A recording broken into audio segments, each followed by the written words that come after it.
Good evening to all of you. I am very pleased to address you. Today I will teach you third poem of your first flight. You should know that I have taught you Robert Frost's poem Dust of Snow and Fire and Ice. Nelson Mandela I have earlier taught you. Okay, so today I'm going to teach you a tiger in the zoo. You should know the difference between zoo and museum.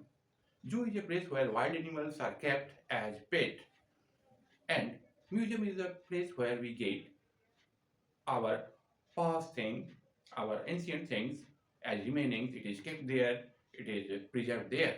Okay.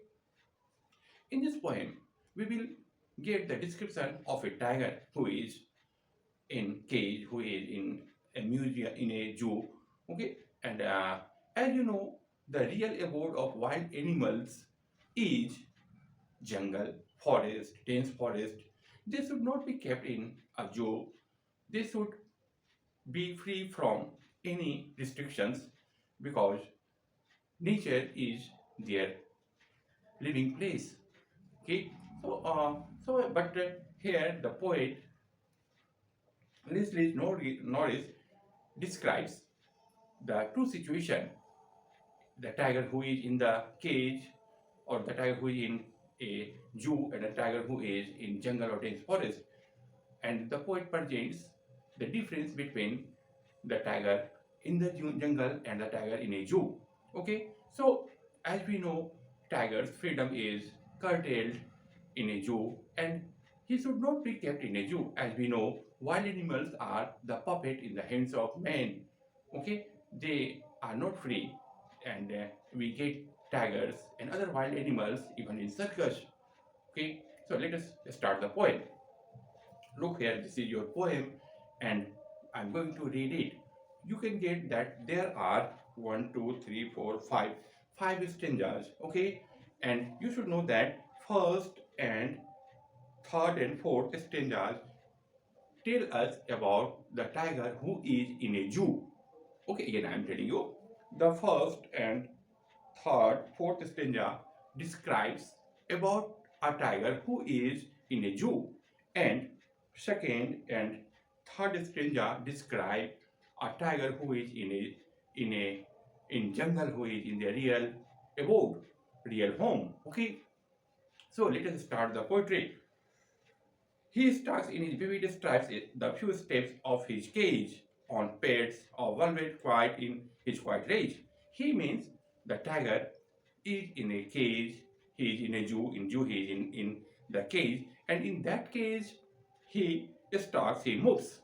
Okay, moves, and as you know, on the upper portion of a tiger, we get clear stripes, clear lines of yellow color, okay, or black color. So his Tyson tiger moves in the cage, and on the upper part of his body there are vivid stripes. He moves only few steps in his cage. As we know, he is kept in a cage, he is kept behind bars, and he moves only the circle of cage on pets of velvet quiet in his quiet rage. And how does he move? How does he move in his cage?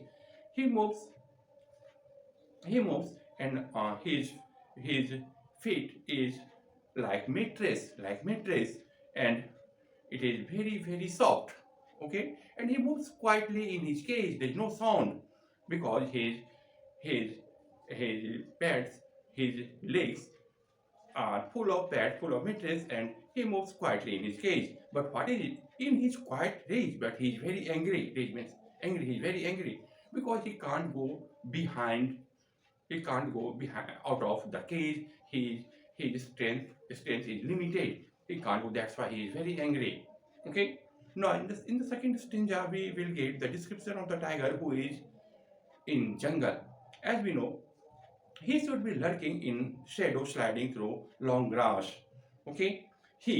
Now this is the description of the tiger who should be in the jungle. Okay, so he should be lurking in shadow, sliding through long grass, and he is hidden. He is hidden in the shadow of long grass.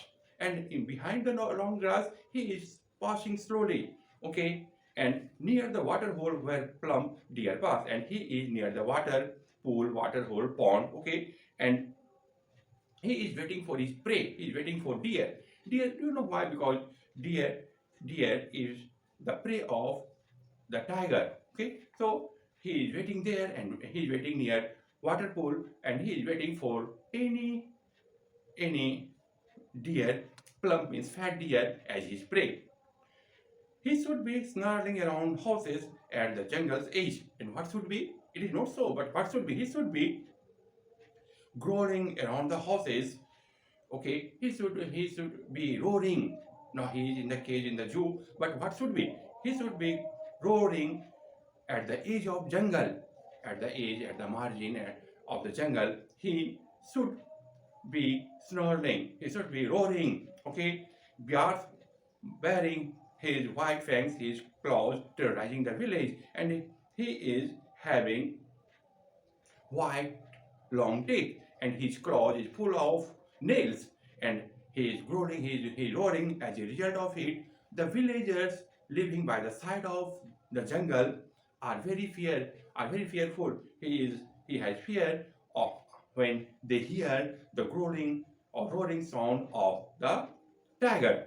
But in in fourth stanza, but what is reality?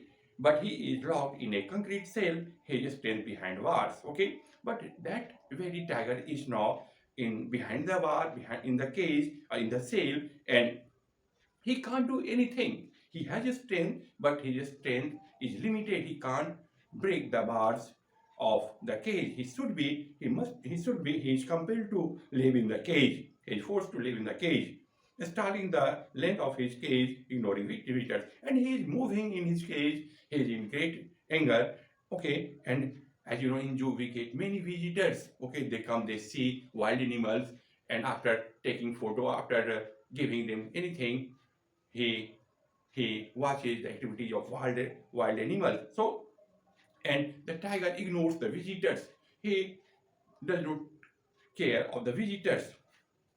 Okay, now at night, what happens in the zoo? He hears the last voice at night, the patrolling cars, and at night he hears the voice of patrolling car. Patrolling car means on vigil, you can say on duty. The patrolling cars are moving. The purpose is to see the wild animals who are kept in the cage. And he stares with his brilliant eyes at the brilliant stars. And that very tiger sees the shining stars with his shining eyes. You should know that. You should know if you keep some dog, cats, other animals, their eyes are shining in dark night. Okay, so that's why his shining eyes, his brilliant eyes means his shining eyes. With his shining eyes, he is looking the shining stars. Okay, this is all about the poetry. You will get the question from the poetry. You will get 4 lines from the poetry, and you have to answer the question. I think it will be clear to you. It is very easy poem, and that's all. Thank you.